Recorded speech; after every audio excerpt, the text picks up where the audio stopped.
13 too. How many left-handed cutters do we have? We have 2 left-handed cutters. All right, all the spectators back. We need cutters and walkers only. Cutters and walkers only. All right, where's my starting gun? Yeah, Mark. Yeah, he's got a yellowish green ear tag. All right, may we have a fair contest today. Cutters ready? On your mark.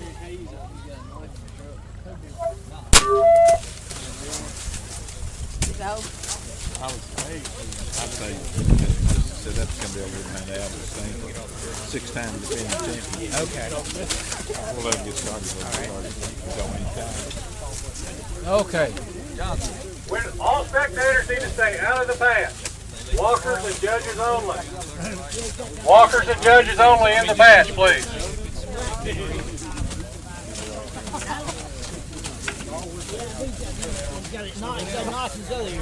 That's the main thing. We need a meeting of all the judges over here by the golf cart, please. A meeting of all the judges. Over here at the end of the wagon.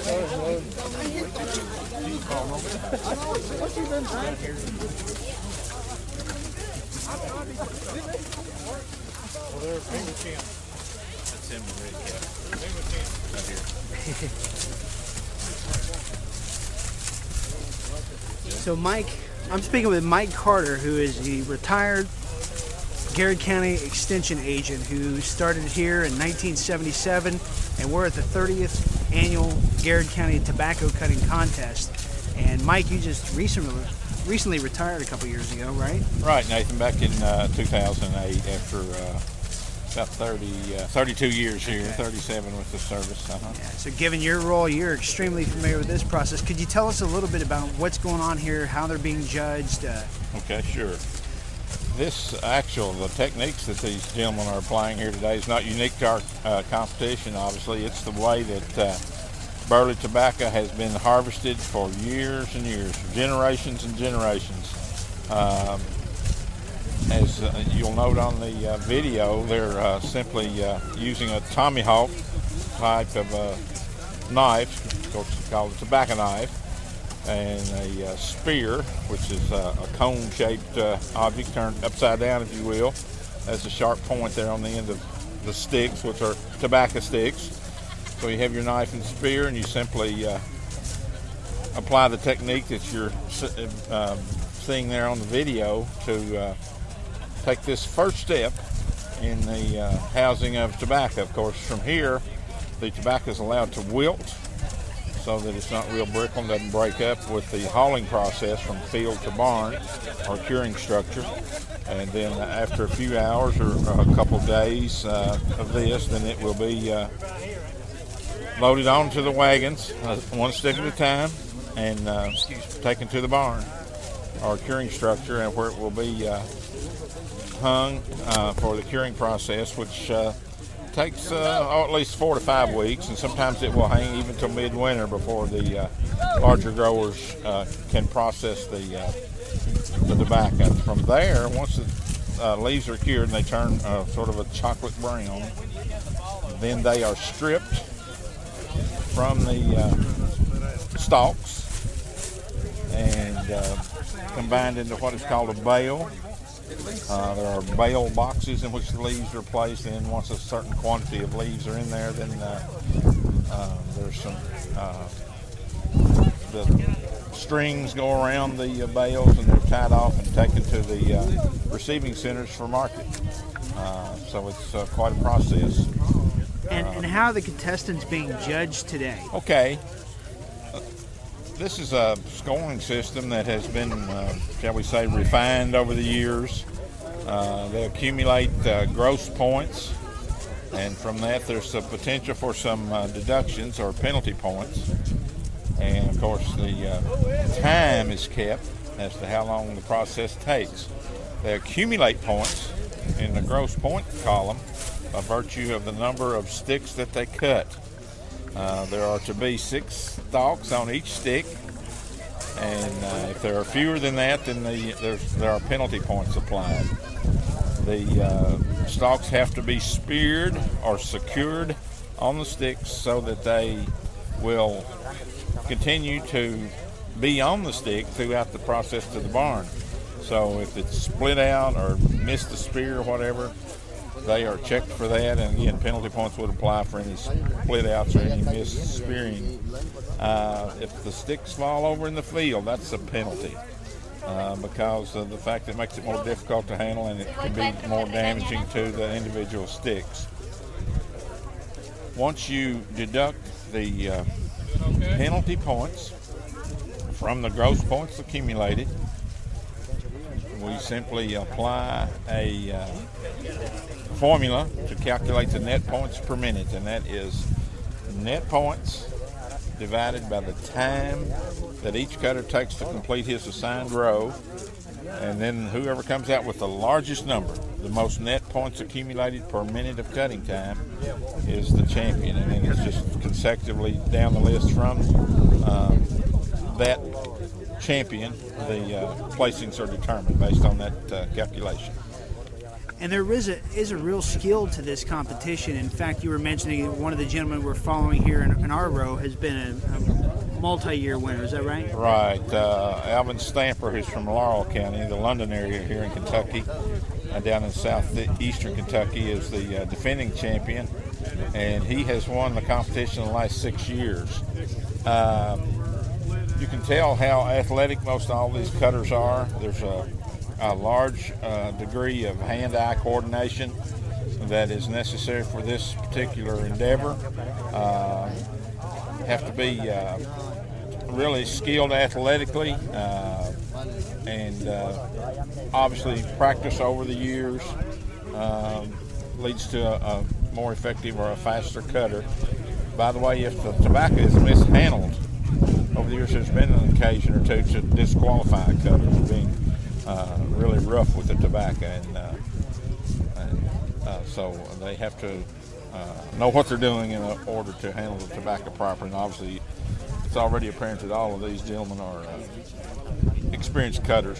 There is a small entry fee that is charged to enter the competition, and that over the years has kept some of those wannabes, if you will, out of the competition. So.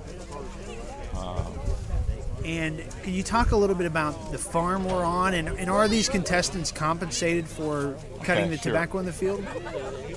Sure. The cutters are compensated. They're competing for about $1,400 worth of prize money collectively. And in addition to that, they are paid for the work that they do here today at the prevailing rate here locally, which is, to the best of my knowledge, it's still 12 cents a stick for each of these sticks on which there are 6 stalks. They would receive 12 cents. A good cutter can cut about 1,000 sticks a day in 6 to 8 hours. So if you do the math there, that particular person would then gross $120 for a day's work. Obviously, they won't cut all day long at the pace at which they're moving right now. This particular competition is over a patch or in a patch here in which each of these will cut just about 200 sticks. They'll cut one row, and then their competition will be finished. An interesting side note to the fact that they are being compensated is the fact that when we first started this competition, there was no compensation for the work that they did. They simply competed for the prize money. They didn't place in the money, so to speak. They didn't receive anything for their efforts. At the same time, we were involved in a situation where we purchased liability insurance for every competition, and that got to be very expensive. So sort of a hazardous endeavor here, as you can see, with the knives and the spears and so forth. So, in working with one of the local insurance companies, we found that if these guys were here by their own free will and working for the compensation, then the insurance that the individual grower has then would cover the competition as well. So it was quite a savings to the committee, the sponsors, to go that route, so to speak, and it added no expense to the grower, the host grower, except that he did have to pay to have his tobacco cut, which if his contest weren't here, he would have to have done anyway. So that economically, that was the reason that decision was made years ago. But to answer your question, I've gone around the barn a few times here, to use an old Kentucky expression. To answer your question, the net points per minute are what are used to determine the winners here today.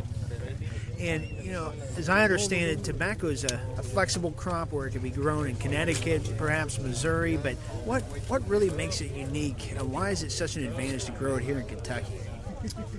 Well, up until just a few short years ago, the crop was grown under a federal program through the USDA.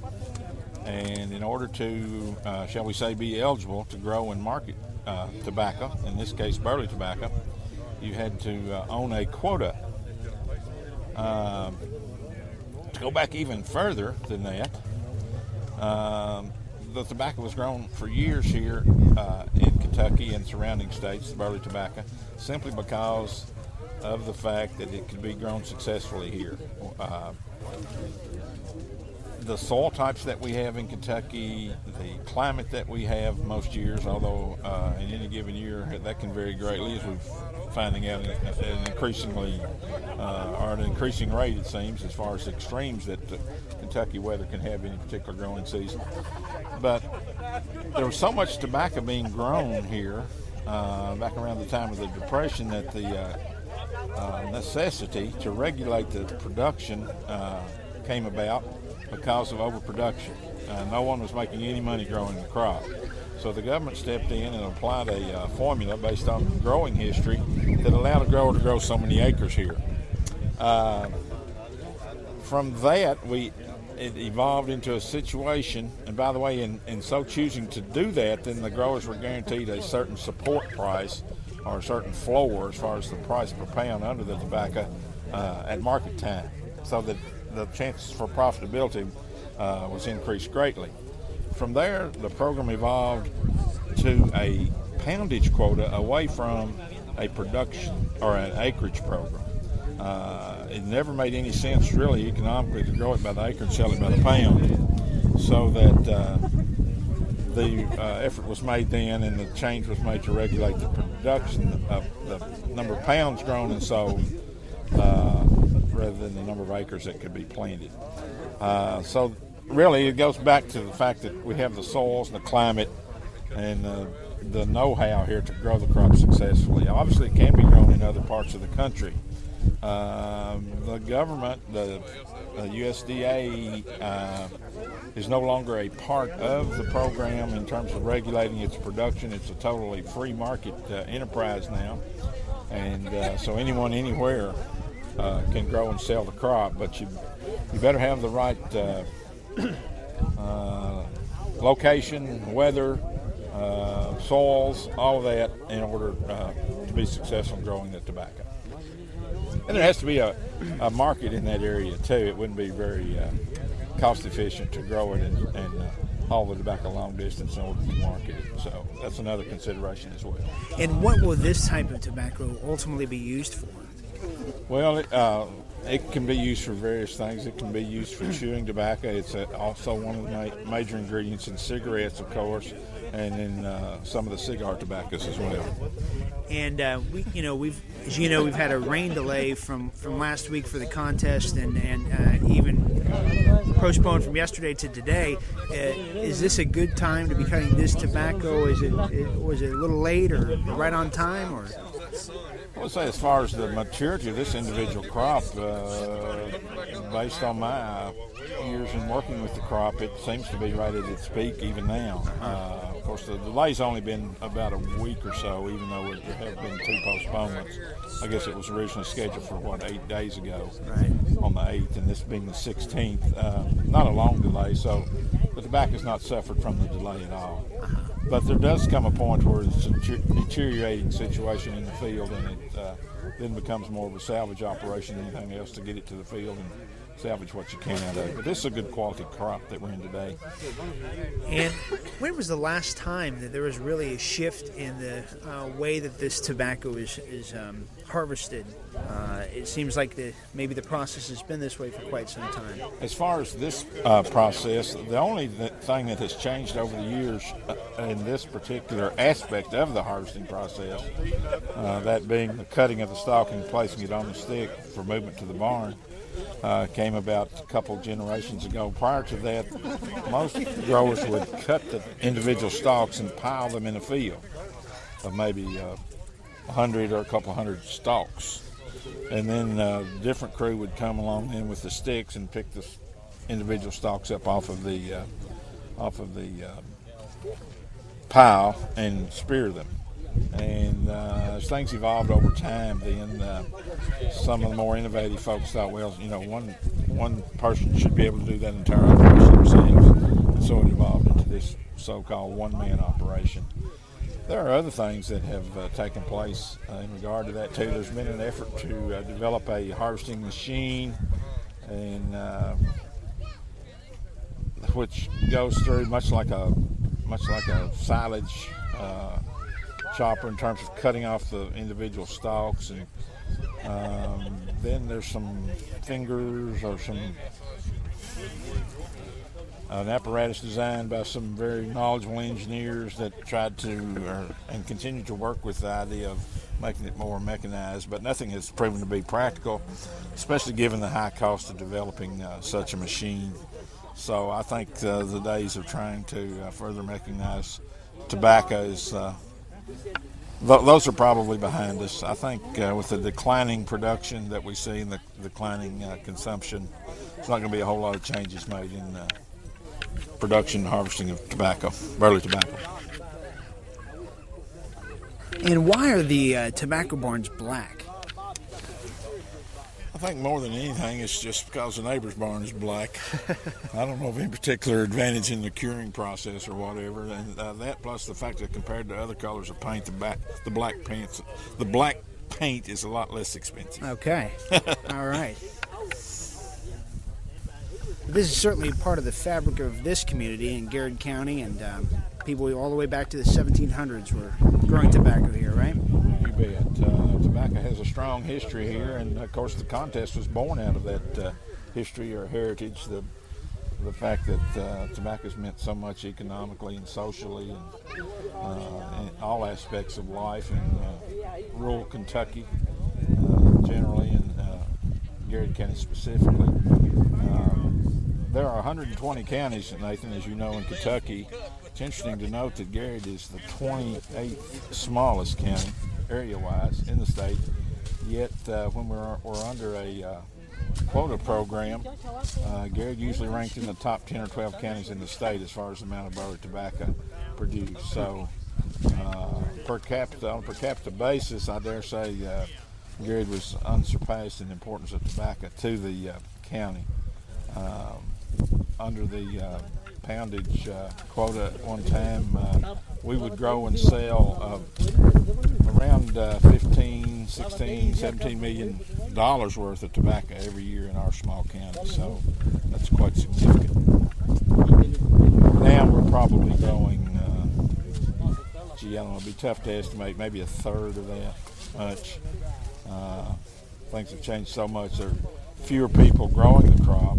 Those that are still involved, for the most part, are growing larger acreages, but we don't have certainly near the tobacco grown as we did, say, 15 years ago.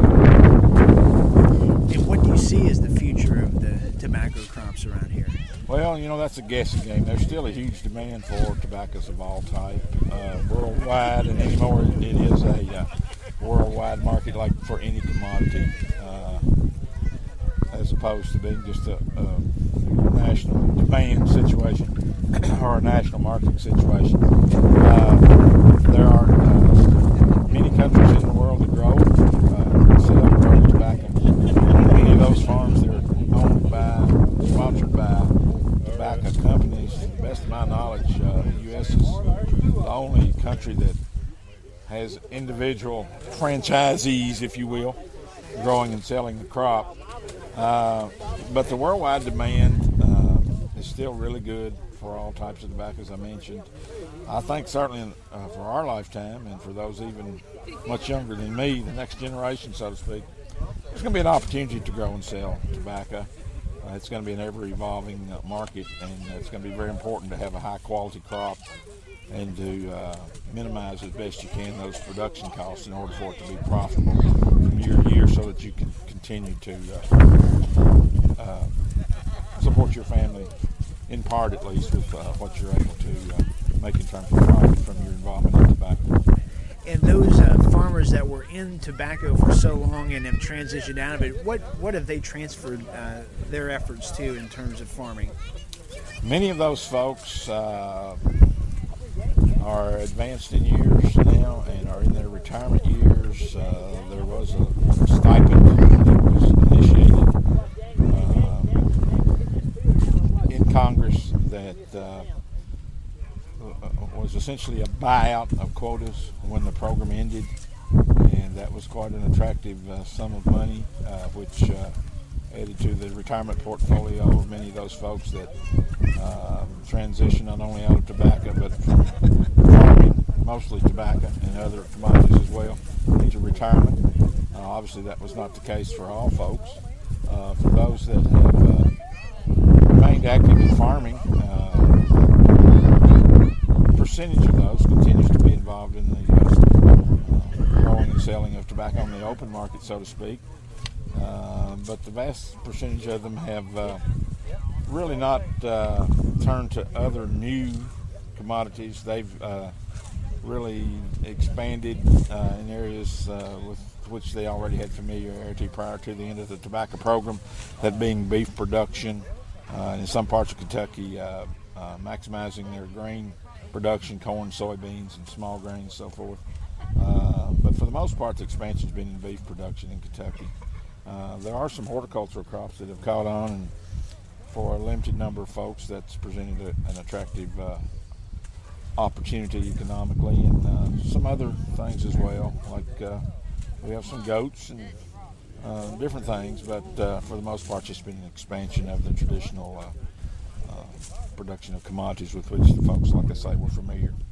And would you consider tobacco a hardy, low-maintenance crop? And what are the threats to the tobacco in the field?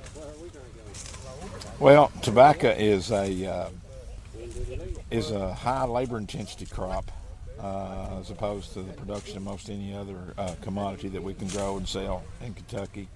But it's a high dollar return crop. For instance, this tobacco here will probably, once it's cured and marketed, will probably weigh 2,500 pounds to the acre, and will probably bring $1.65 or 70 cents a pound, maybe a little more than that, which will net the grower something over $4,000 an acre. And, of course, we have limited acres of cropland in Kentucky, in this part of Kentucky anyway, so that's a real important consideration as to how to maximize the income from the small acreage that most of the farm owners here have.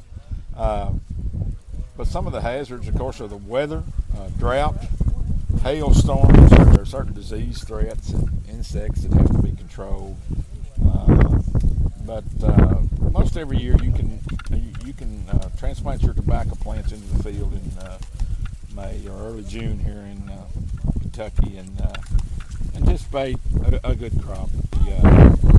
The crop is not planted; it is transplanted. The small seeds, tobacco seeds about the size of a point on a straight pin. You have to initiate the germination of that seed, that tiny seed, very carefully, and that's done in the greenhouse process. It's a subject for a different day, obviously, but so that's how they're started. And once they reach about 6 to 8 inches in height, the height of these individual plants, they're taken in the trays from the greenhouse to the field for transplanting with a mechanized tobacco setter. You set tobacco. The rows are in general about 40 plus inches apart, and they are about 22 inches apart in the row. So it gives you a plant population of a little over 7,000 plants per acre. All right. Thank you for your years of service as our extension agent and your service in agriculture and all you do for our community. So thank you very much for this. We really appreciate it. Well, thank you, Nathan. My pleasure.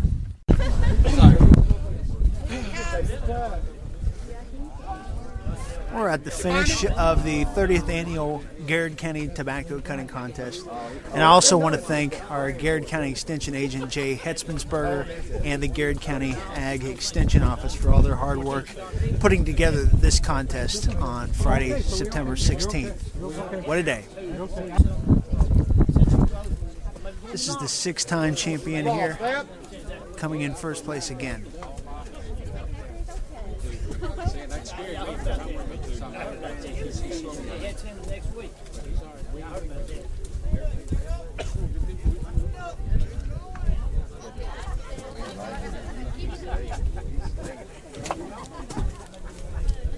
That's going down. How are you? Like the Phoenix? Yeah. All right. You got it running? Look at the stamp. Hey, you're going to have to get out of the way. You're my way. Is this recorded?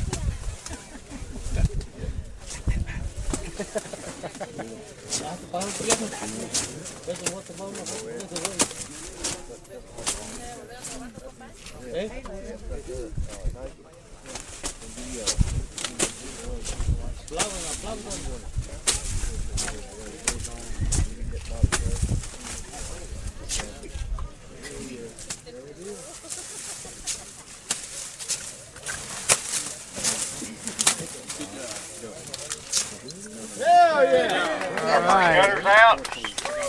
Mr. Alvin Stamper. Alvin Stamper. That's awesome.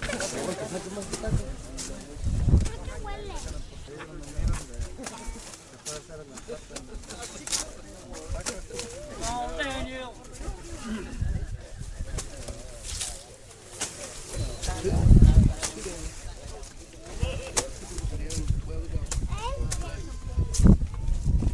Second cutter's out.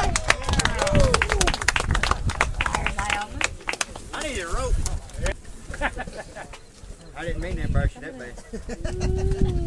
Good to see you. I wanted you to make it. I was wondering if you were going to be able to have it. Here.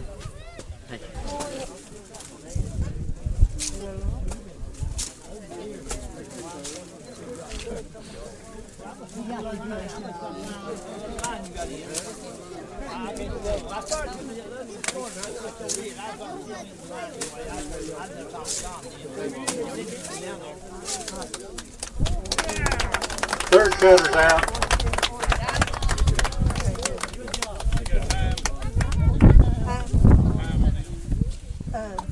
42, 43. I guess.